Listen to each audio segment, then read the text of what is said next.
Boa noite, meus irmãos. É motivo de muita alegria estarmos mais um dia na casa do Senhor. Vamos hoje ouvir um pouco a respeito do seguinte tema, a respeito do que a palavra do Senhor diz a respeito desse tema, né? Você não é todo mundo. Identidade e propósito. Então esse é o tema que queremos trazer hoje. E é uma frase que eu acredito que a maioria de nós aqui já ouviu em algum momento de suas vidas. Certamente, algum de nossos pais já escutou. Você não é todo mundo. Já disse pra gente, né? Você não é todo mundo. Então, com certeza, essa frase, você não é todo mundo, é um reflexo do cuidado que os nossos pais têm com as nossas vidas. Mas o que exatamente esse você não é todo mundo quer dizer? Quer dizer que os nossos pais nos ensinam que nós não podemos agir como a maioria das outras pessoas estão agindo.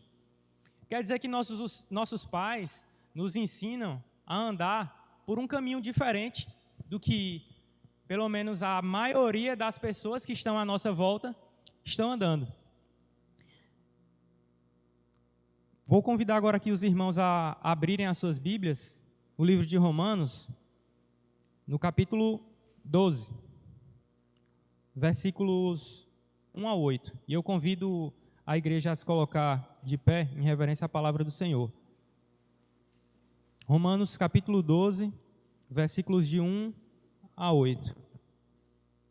Diz assim a palavra do Senhor: Rogo-vos, pois, irmãos, pelas misericórdias de Deus, que apresenteis o vosso corpo por sacrifício vivo, santo e agradável a Deus, que é o vosso culto racional. Versículo 2.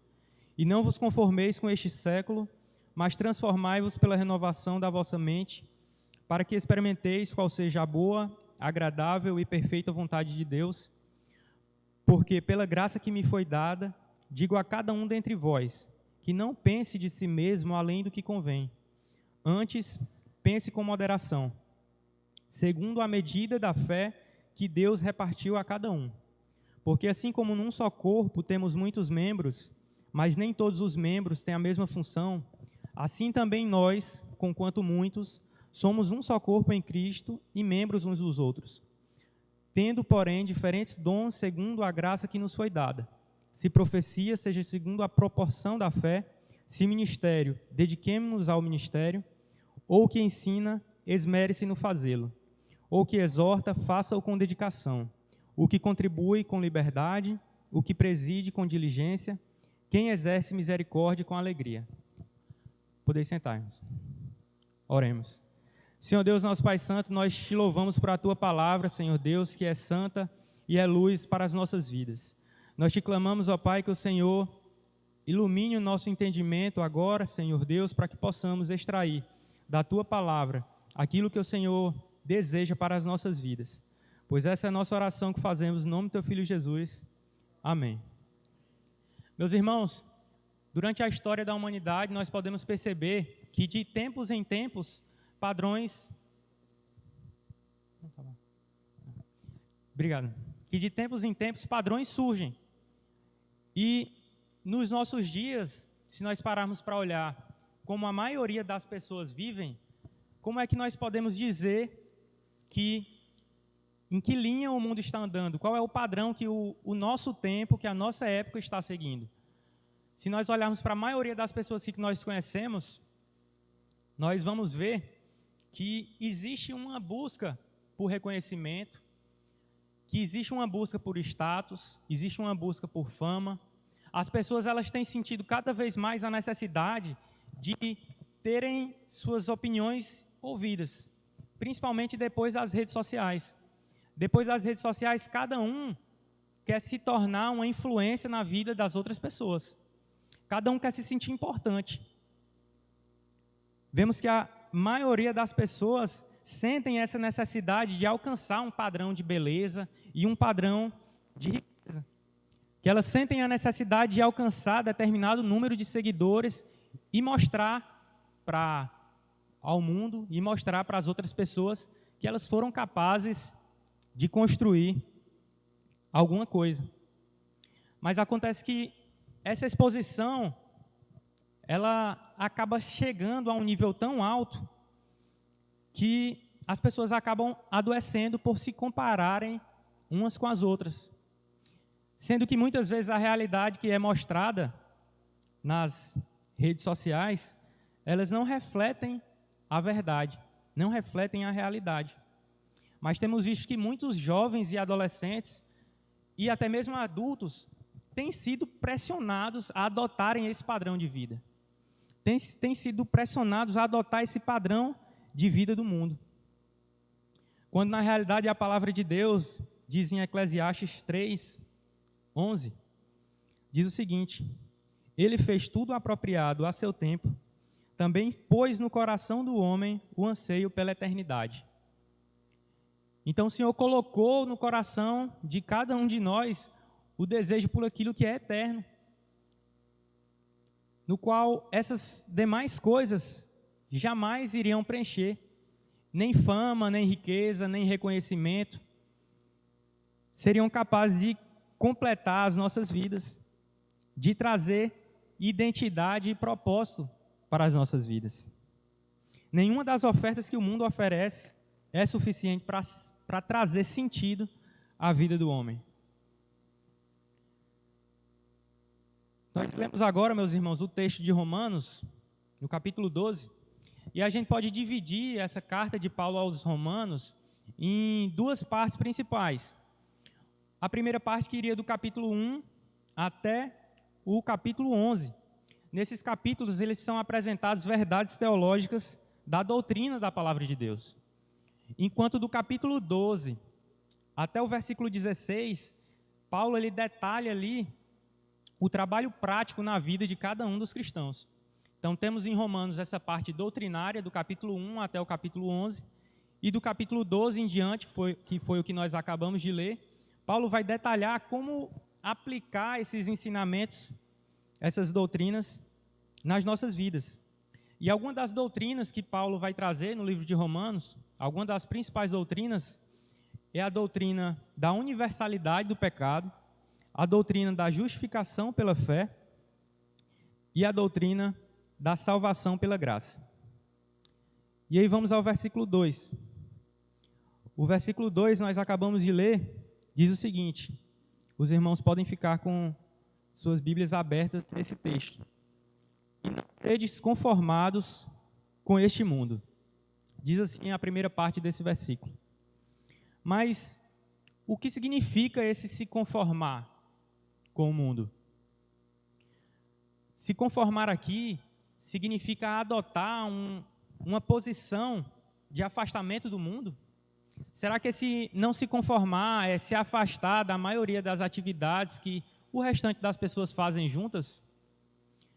Nós vemos que durante algum tempo da história era costume que religiosos vivessem em mosteiros, separados, afastados.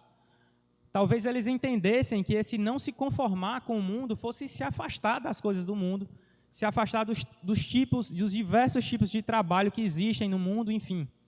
E aí, compartilhando um pouco nessa ideia, nós escutamos algumas vezes de que temos uma vida cristã e uma vida secular, quando na verdade esse não é o pensamento correto. Nós não temos uma vida cristã e uma vida secular.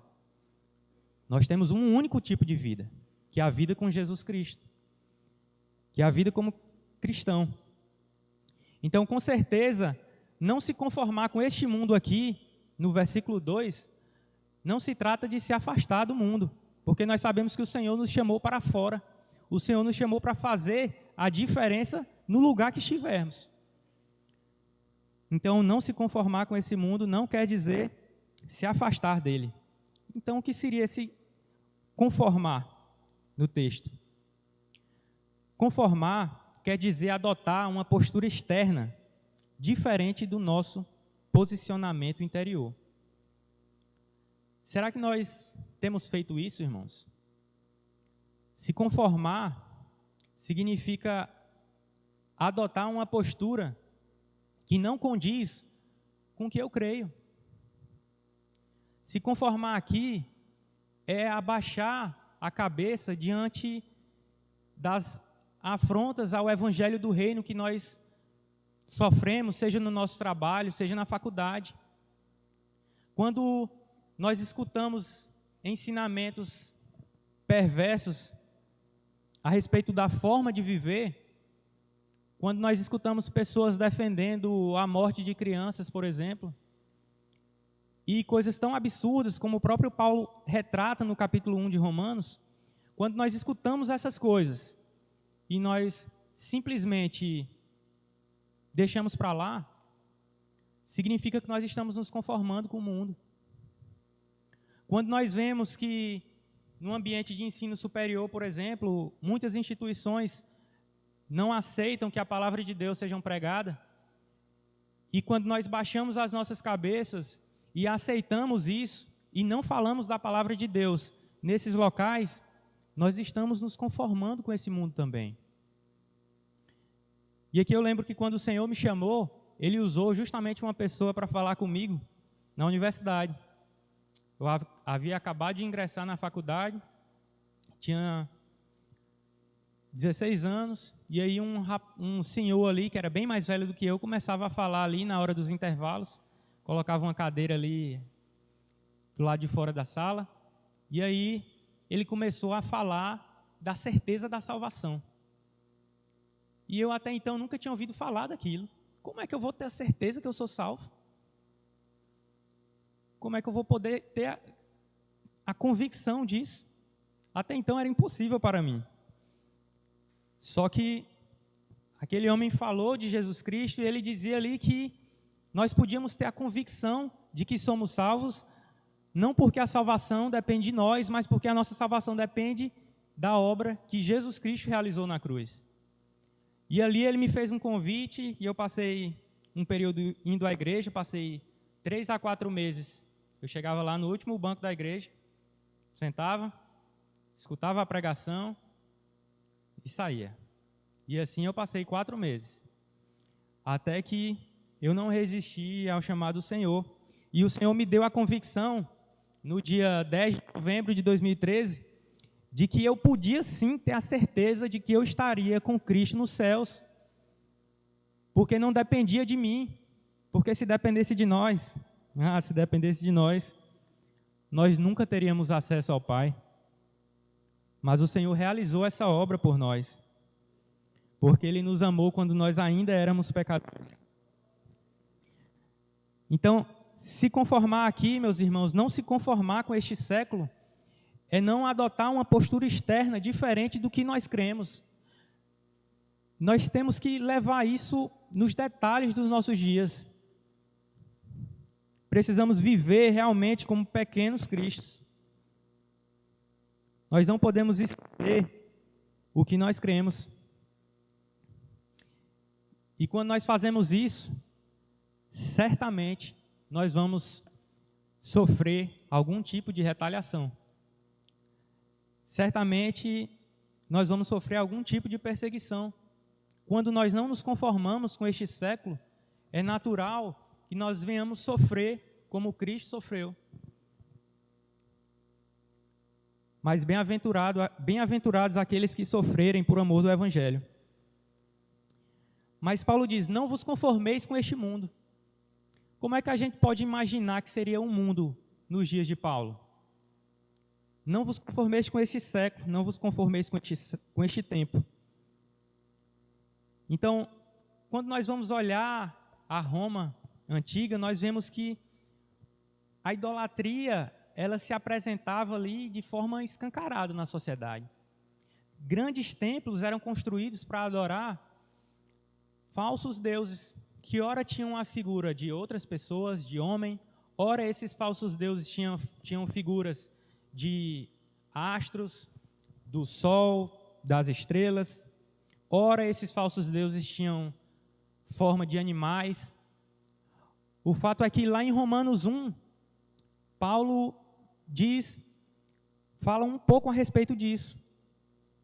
Paulo diz lá em Romanos 1 que os homens, vendo os atributos invisíveis de Deus, o seu eterno poder que é presente na sua criação, eles trocaram a verdade desse conhecimento de Deus pela mentira. Apesar de poder se enxergar a Deus por causa das coisas que foram criadas, o homem preferiu adorar a criatura, a criação, no lugar do Criador, que é digno de receber toda honra e toda glória e todo louvor. E nos nossos dias, o mundo dos nossos tempos,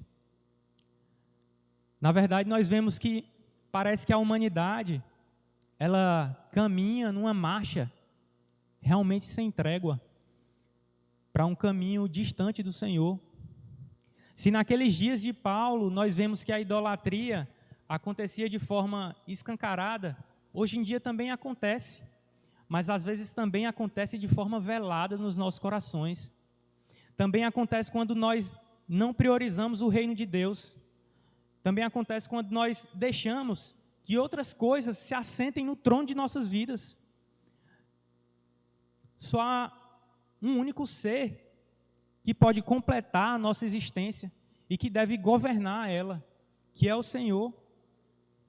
Mas hoje nós temos visto que as pessoas têm se assentado nos seus próprios tronos e elas têm procurado, cada um conforme as suas vontades, fazer aquilo que lhe agrada. E é comum nós escutarmos: faça o que o seu coração mandar. Se isso vai te fazer feliz, é válido, vá atrás disso, faça isso. Quando na verdade os nossos corações eles são enganosos, tão enganosos que ao enxergar toda a glória presente da natureza e reconhecer que não há possibilidade de tudo isso existir sem um Criador, apesar disso, o homem não adora o Criador. Mas o Senhor Jesus fala disso, quando Ele diz que os homens não quiseram ir até Ele, porque as suas obras eram mais, e não queriam ir até a luz para que as suas obras não fossem manifestas.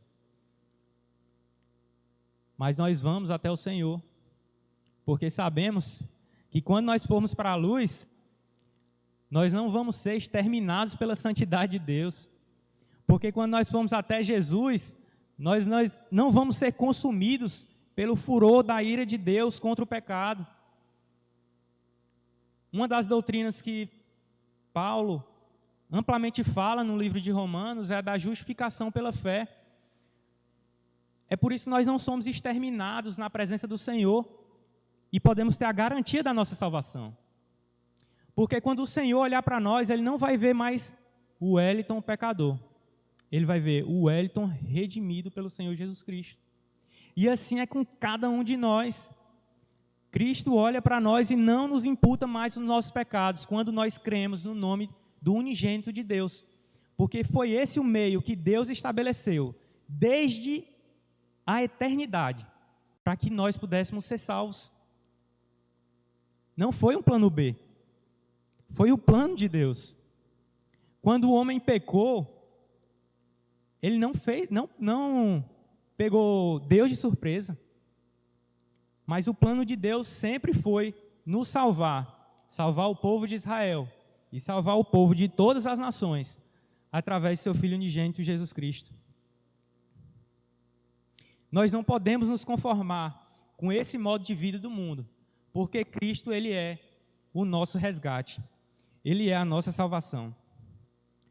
E ainda no versículo 2, a palavra de Deus diz o seguinte, na segunda parte: mas sede transformados pela renovação do vosso entendimento, para que experimenteis qual seja a boa, perfeita e agradável vontade de Deus. Normalmente, quando nós lemos esse versículo, nós focamos primeiro na segunda parte, em experimentar a boa, perfeita e agradável vontade de Deus, porque é algo maravilhoso. É algo que só experimenta quem tem uma vida com Cristo, quem confessou a Jesus Cristo como seu único e suficiente Salvador. Mas na primeira parte do versículo, fala algo que deve acontecer para que essa experiência da vontade de Deus seja possível. E aí Paulo diz assim: sede transformados pela renovação do vosso entendimento. Mas quando que começa essa transformação do nosso entendimento? O início dessa mudança começa, em primeiro lugar, quando nós entregamos a nossa vida a Jesus Cristo, que a Bíblia chama essa fase de novo nascimento. Nós podemos chamar essa fase de novo nascimento. E aí nós nascemos de novo e somos nova criatura. Quando nós confessamos a Cristo, Deus nos dá uma mente nova. Mas não para por aí. Essa transformação da nossa mente, ela é contínua. Dia após dia, nós precisamos levar as nossas mentes cativas ao Senhor. Levar as nossas mentes cativas à palavra do Senhor. Porque Ele que começou essa obra é fiel para concluí-la. E um pilar fundamental para essa mudança, para a transformação das nossas mentes, é a leitura e meditação na palavra do Senhor.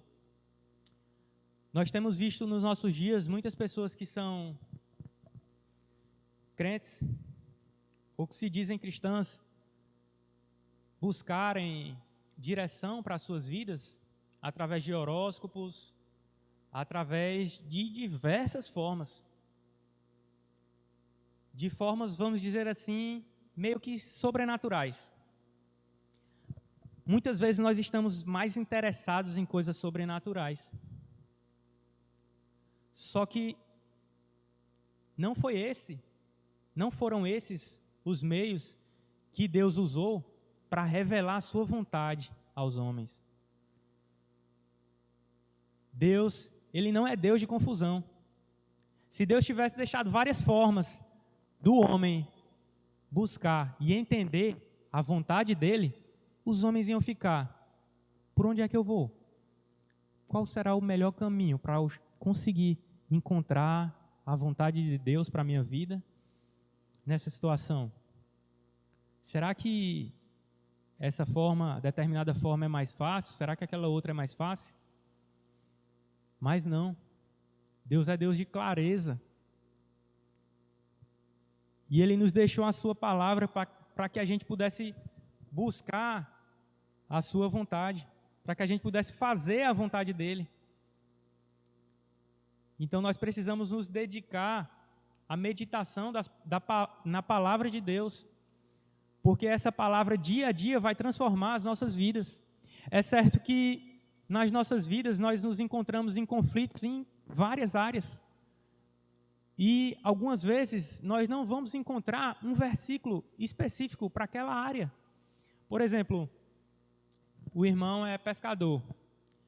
E aí surge a oportunidade de fazer um negócio novo. E aí o irmão vai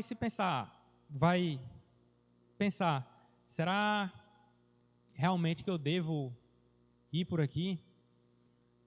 E aí na Bíblia não vai estar dizendo lá, você tem que fazer esse negócio aqui. Não. Só que a Bíblia ela traz princípios para todas as áreas das nossas vidas.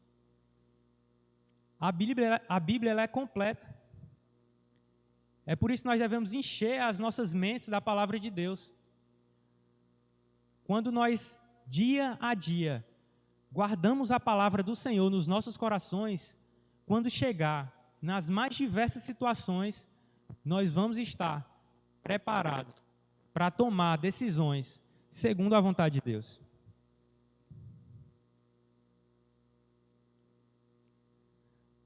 Para nos despirmos, irmãos, então, desse modo individual de ver o mundo, desse modo egoísta de ver o mundo, e abandonar toda e qualquer comparação, nós não podemos, então, simplesmente esvaziar as nossas mentes. Não é a orientação da palavra de Deus. Não é suficiente o mero esvaziamento da mente. E nós vemos isso também em pessoas que fazem isso, que praticam determinadas atividades que dizem que elas devem esvaziar suas mentes e que assim elas terão de alguma forma paz, diante das situações que estão passando. Só que não basta esvaziar as nossas mentes. Nós temos que esvaziar as nossas mentes daquilo que não agrada ao Senhor e encher as nossas mentes da palavra do Senhor. E assim nós estaremos mais preparados para viver neste mundo. O vazio não é a solução. A solução é encher-se das palavras eternas, é mudar o nosso modo de viver.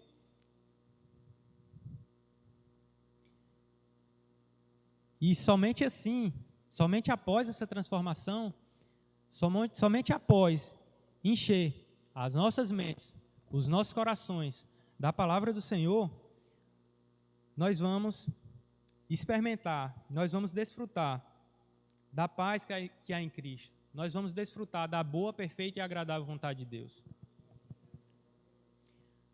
Vamos agora para o versículo 3, meus irmãos. No segundo ponto, que a palavra de Deus diz assim: porque pela graça que me é dada, digo a cada um dentre vós. Só até aqui. Então Paulo diz, porque pela graça que me é dada, digo a cada um dentre vós. Paulo está aqui evocando a autoridade que o próprio Cristo deu a ele. Não foi... Ele não ouviu o evangelho, ele ouviu o evangelho, na verdade, do próprio Cristo. Ele foi alcançado pelo próprio Cristo. E por isso ele é apóstolo aos gentios. E ele usa essa autoridade para dizer o seguinte: digo a cada um dentre vós. Nessa hora aqui, ele não está se dirigindo à igreja de Roma apenas de forma coletiva. Ele está dizendo para a igreja de Roma: eu estou ensinando isso a cada um de vocês, individualmente, porque eu quero que cada um de vocês reflitam a respeito do que será dito.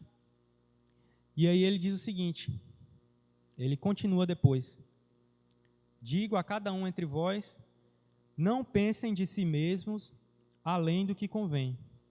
Antes pense com moderação. Pense conforme a medida da fé que Deus repartiu a cada. Primeiro Paulo diz, não pensem de si além do que convém.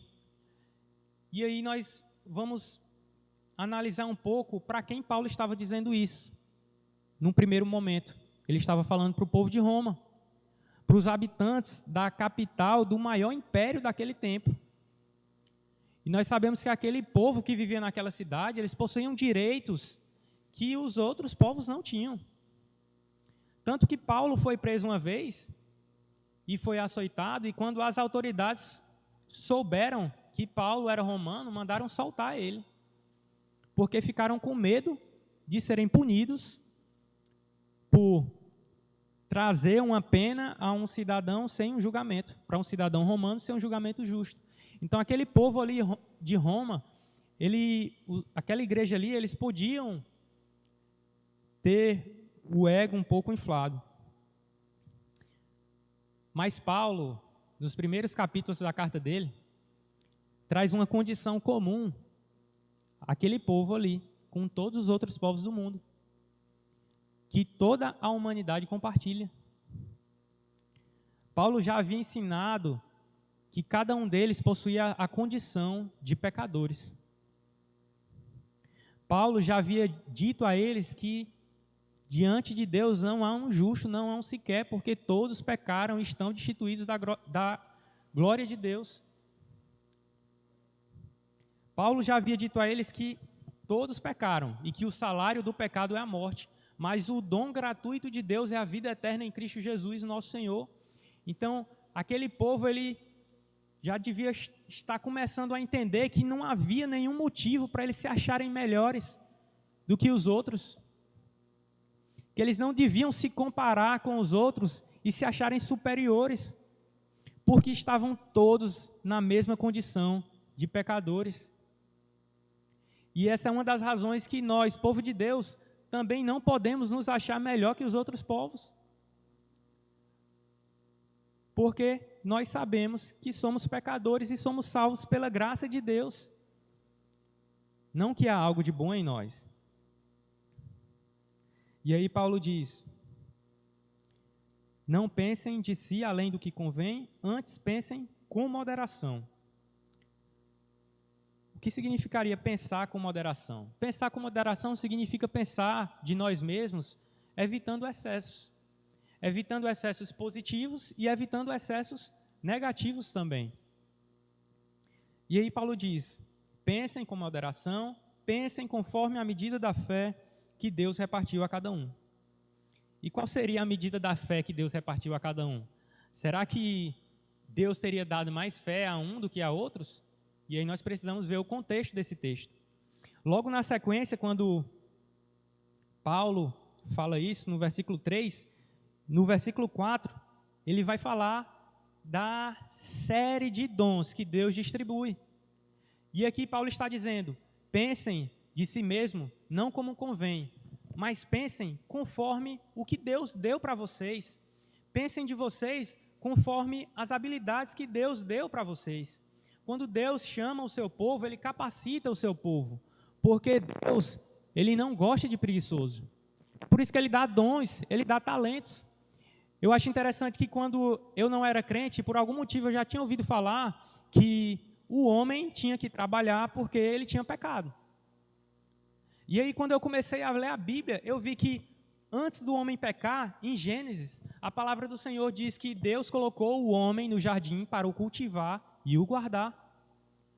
Então Deus já tinha um trabalho para o homem, o trabalho não é consequência do pecado.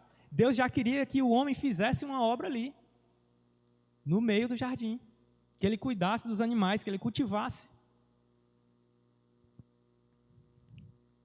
E aí o Senhor diz aqui, através de Paulo, que nós devemos pensar conforme os dons que Ele nos deu. São diferentes dons. Cada dom é importante para a igreja do Senhor. E nós temos a oportunidade de desenvolver esses dons na igreja do Senhor. Precisamos, em primeiro lugar, nos colocar disponíveis para servir. Então, quando a igreja identificar alguma liderança da igreja, identificar no irmão ou na irmã algum dom, alguma habilidade, mesmo que você ache que não tenha naquele primeiro momento, se disponibilize a servir, porque Deus deu dons ao seu povo, para que nós pudéssemos trabalhar, para que nós pudéssemos servir. Foi para isso que Ele nos chamou. Então temos que pensar de nós mesmos conforme a graça que Deus derramou sobre nós. A medida da fé que Deus derramou sobre cada um de nós, que Paulo escreve nesse texto, ela é suficiente para a obra que Deus tem a realizar através das nossas vidas. Isso quer dizer que quando nós recebemos os dons que Deus nos dá, nós não somos melhores do que os outros. Porque Deus dá o dom a cada um na medida exata, suficiente e necessária para o crescimento do seu reino. E aí eu gostaria de ler um versículo, um comentário que a Bíblia de Estudo, Aplicação Pessoal, traz a respeito desse versículo 3. E diz assim: possuir uma autoestima sadia é importante, porque alguns têm uma péssima impressão sobre si mesmos. Por outro lado, outros se superestimam. A chave para a avaliação própria, sincera e precisa é conhecer a base do nosso valor, nossa identidade em Cristo. De acordo com os padrões eternos, sem Ele não somos capazes de ser bem-sucedidos, mas em Cristo somos valiosos e capazes de desempenhar serviços dignos. Se utilizarmos os padrões do mundo em relação ao sucesso e às realizações, nossa avaliação poderá levar-nos a um conceito muito elevado sobre o que valemos aos olhos de Deus, aos olhos dos outros, e perdermos de vista o nosso verdadeiro valor aos olhos de Deus. A verdade é que o Senhor, Ele mudou nossa identidade. A Bíblia diz que nós éramos filhos da ira, nós éramos inimigos de Deus, e o Senhor nos fez filhos, o Senhor nos fez amigos, o Senhor nos fez seus servos, e nos deu um novo propósito. Se o mundo vive com o propósito de glorificar a si mesmos, nós sabemos que nós, povo de Deus, vivemos para glorificar o Senhor. E por último, o terceiro e último ponto aqui, do versículo 4 ao versículo 8. Vamos fazer a leitura agora da palavra do Senhor. Diz assim: porque assim como num só corpo temos muitos membros, mas nem todos os membros têm a mesma função, assim também nós, conquanto muitos, somos um só corpo em Cristo e membros uns dos outros, tendo, porém, diferentes dons segundo a graça que nos foi dada. Se profecia, seja segundo a proporção da fé; se ministério, dediquemo-nos ao ministério; o que ensina, esmere-se no fazê-lo; ou o que exorta, faça-o com dedicação; o que contribui, com liberalidade; o que preside, com diligência; quem exerce misericórdia, com alegria. Deus supre e dá à sua igreja tudo o que é necessário para que a igreja não venha prevalecer contra as portas do inferno. É por isso que nossa vitória está garantida. Porque a nossa vitória não depende de nossas próprias capacidades. Não depende de nós. Está nas mãos do Senhor. E por isso nós devemos nos alegrar. E por isso nós temos motivos para nos alegrar, independente da situação, independente da tribulação, independente da perseguição. Nós precisamos entender que nossa capacidade vem de Deus. E que também nem todos possuem as mesmas habilidades e os mesmos dons, porque o Senhor nos fez diferentes. Essa diversidade de habilidades, ela também é algo que ocorre na sociedade. E aí nós vemos tantas pessoas que sofrem nos nossos dias porque se comparam com as outras, porque querem ser como pessoas que, na visão do mundo, são bem-sucedidas. E aí acabam ficando deprimidas. Quando as pessoas fazem isso, elas alicerçam as suas vidas como numa areia movediça. E vão sucumbindo ali aos poucos, até o ponto de se tornar insustentável a vida, com essa pressão tão grande, com um padrão que não pode ser alcançado por elas. Mas o Senhor nos fez diferentes também na nossa vida em sociedade. Ele não chamou, Ele não designou que o ser humano trabalhasse com as mesmas coisas. Mas Ele deu habilidades a cada um. Todo mundo tem uma propensão para determinada área do conhecimento, vamos dizer assim. Há aqueles que são de exatas, há aqueles que são de humanas. Mas Deus também não disse que todos tinham que fazer faculdade. Senão, não haveríamos ali marceneiros e por aí vai. E é algo que eu acho interessante, porque antigamente nós víamos mais trabalhos manuais, vamos dizer assim. E essas habilidades eram valorizadas, só que com a industrialização nós vemos essa valorização se perdendo. Deus, Ele nos faz diferentes. E cada profissão, cada atividade é importante diante do Senhor. Se um padeiro não se converter, quem é que vai falar de Jesus lá na padaria? Nós precisamos que a palavra do Senhor esteja em todos os lugares.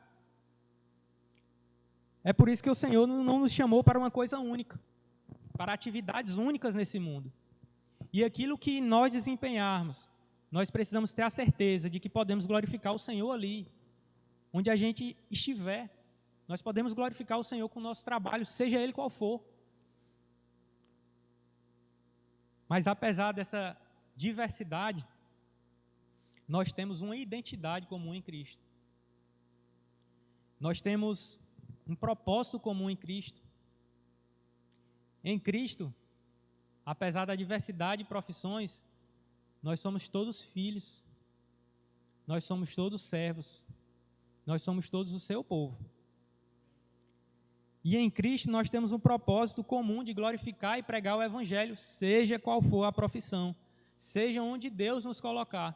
Nós temos identidades e propósitos comuns no Senhor. E essas identidades e propósitos são suficientes para completar todo o nosso ser. Eu vou encerrar aqui, irmãos, lendo um texto de Efésios 2, 19 a 23. Efésios, capítulo 2, 19 a 23, que diz assim: assim que já não sois estrangeiros nem forasteiros, mas concidadãos dos santos e da família de Deus, edificados sobre o fundamento dos apóstolos e dos profetas, de que Jesus Cristo é a principal pedra de esquina, no qual todo o edifício bem ajustado cresce para templo santo no Senhor, no qual também vós, juntamente, sois edificados para a morada de Deus em Espírito. Amém. Vamos orar, irmãos? Senhor Deus, nosso Pai Santo, nós te louvamos e te glorificamos, porque a nossa salvação vem de Ti, ó Pai. Nós te louvamos, Senhor Deus, porque em Jesus Cristo nós temos confiança da nossa eternidade ao Teu lado. Nós te glorificamos, ó Pai, porque o Senhor nos deu identidade e propósito. E em Ti nós sabemos quem nós somos. Sabemos que somos filhos e como filhos herdeiros da Tua promessa, Senhor Deus, de estarmos contigo todos os dias até a consumação dos séculos, de estarmos toda a eternidade na Tua presença, e nós te louvamos e te agradecemos, porque nós não somos merecedores, mas pela Tua graça, Senhor Deus, o Senhor nos alcança e nos justifica pela fé no nome de Jesus. E nós te agradecemos porque, além disso, o Senhor concedeu dons e talentos ao Teu povo, porque o Senhor concedeu habilidades, Senhor. E nós te pedimos, Senhor Deus, que como Teu povo santo, que possamos usar daquilo que o Senhor nos deu, e assim, Senhor, sermos instrumentos de bênção nas Tuas mãos, que possamos abençoar outras vidas, ó Deus, que possamos levar o Teu Evangelho aonde formos, que possamos viver como sal e luz dessa terra, e que possamos não nos conformar com este mundo, mas adotar a postura que o Senhor deseja de nós, no lugar que o Senhor nos colocou. Seja conosco, Senhor, e tenha de misericórdia de nós, pois nós oramos no nome do Teu Filho Jesus. Amém.